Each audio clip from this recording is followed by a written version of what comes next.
척추염에 대해서 알려드리도록 하겠습니다. 강직성 척추염은 주로 언제 의심하게 되냐면은 20대에서 40대 젊은 남성분들이 엉치부터 아프면서 허리가 뻣뻣해지더니 점점 숙이기도 힘들고 넘기기도 힘들고 점점 이렇게 등이 굽어지고 고관절도 약간 이렇게 구부정하게 변하는 그런 증상이 있을 때, 그리고 이상하게 아직 젊은 분인데 퇴행성 변화가 나타날 때, 관절이 뻣뻣해지고 아침에 일어나면 더 뻐근하고 이럴 때 하고 강직성 척추염을 의심하게 됩니다. 이거는 크게 보면 류마티스 질환의 일종이에요. 류마티스 질환은 자가면역 질환인데 그 중에 척추에 주로 염증이 생기는 경우에 강직성 척추염이라고 얘기를 합니다. 그래서 이렇게 뼈 주변에 있는 인대랑 관절 부분에 염증이 생기고 뼈가 점점 자라나면서 나중에는 유착이 돼요. 이 뼈들 사이가 점점 들러붙게 됩니다. 그러면서 운동 범위가 점차 줄어들게 되죠. 엑스레이 상에도 보시면은 원래는 이렇게 뼈들 사이가 떨어져 있게 보여야 되는데 디스크로 이어져 있고 뼈들 사이 공간이 떨어져 있어야 되는데 점점 이렇게 이어붙게 되죠. 그래서 대나무 같다고 하기도 하고 뼈들 사이에 다리가 놓인다고 얘기를 하기도 합니다. 이렇게 점점 굳어지는 질환이고요. 주로 아침에 강직이 심해지고, 보통은 디스크의 경우에는 활동을 하면 할수록 점점 더 증상이 심해지고 허리가 아파하고 다리가 저리해지는데, 이거는 활동을 할수록 조금씩 풀립니다. 아침에 가장 심하고 뻣뻣하고 움직이기가 힘들다가 이제 활동을 하면 점점 좋아지는 양상을 보이고요.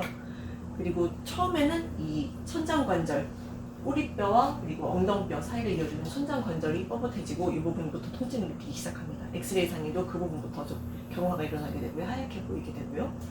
그리고 새벽에 주로 통증이 일어나고, 물론 그 척추 주변에 우선적으로 일어나는 염증이지만은 말초 관절에도 통증이 나타납니다. 근데 류마티스는 대칭적으로 나타나는 반면에 이거는 한쪽 손으로 나타나는 경우가 많고요. 그리고 처음에 오는 증상이 천장관절이 아니고 발가락 혹은 발꿈치 혹은 앞가슴 후려 이쯤부터 첫 증상이 나타나기도 합니다. 자가면역의 일종이라고 말씀을 드렸는데, 자가면역 질환은 원래는 내 염증세포들은 바깥에서 들어오는 세포와 바이러스에 대항해서 그것을 이겨내고 그것들을 잡아먹기 위해서 활동을 하는데, 이거는 엉뚱하게도 내 몸을 공격을 합니다. 내 몸을 공격하고 내 몸 자체를 염증 반응을 일으키게 되는데, 그게 이제 신경이나 심장 혹은 콩팥을 일으키게 되면 루푸스가 되고요.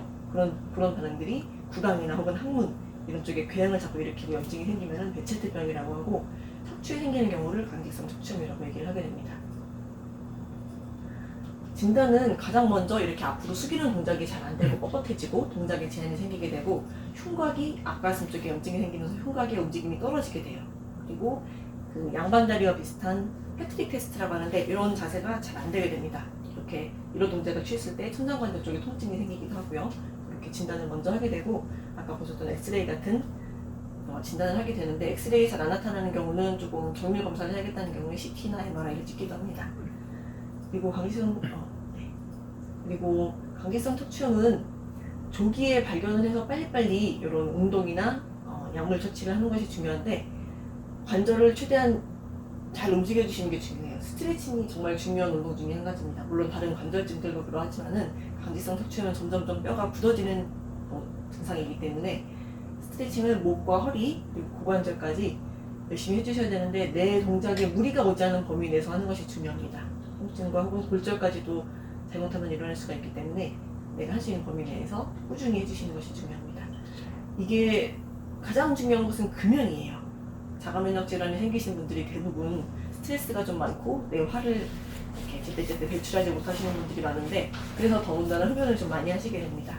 그런데 그 흡연은 이 강직성 척추염에 있어서 굉장히 좋지 않은 유해인자의 대표적인 꽃이기 때문에 가장 먼저 금연을 해주셔야 되고, 내 스트레스를 해소할 수 있는 여러 가지 방법들을 좀 찾아보시고 이것저것 시도해보시는 것이 중요합니다. 저희 한의원에 오시게 되면은 이 염증이 생긴 부분에 공독 치료를 하게 돼요. 공독 치료를 하게 되면은 그 부분에 붓고 약간 가려우면서 염증이 생기게 되는데, 그런 염증 반응을 일으켰다가, 그리고 염증 반응이 좀 사그러들었다가 염증 반응을 일으켰다가 또 사그러들었다가, 이렇게 하면서 면역세포를 훈련시키면은 그런 척추에 생기는 염증들이 점점 덜하게 되고 나중에는 관해가 되기도 합니다. 그런 논문들도 많이 발표되고 있고요.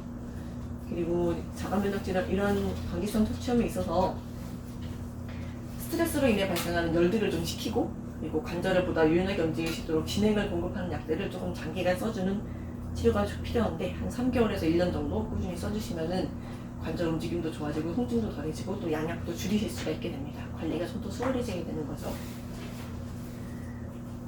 그래서 강제성 척추염, 그러니까 굉장히 젊은 나이임에도 불구하고 여러 동작이 제한이 생기고 아침에 좀 더 강직이 심해지고 뻣뻣하고 그리고 오후에 활동하면 풀리고 이런 양상의 증상이 생겼을 때 어디에 가서 진단을 받아보시면 좋을까요?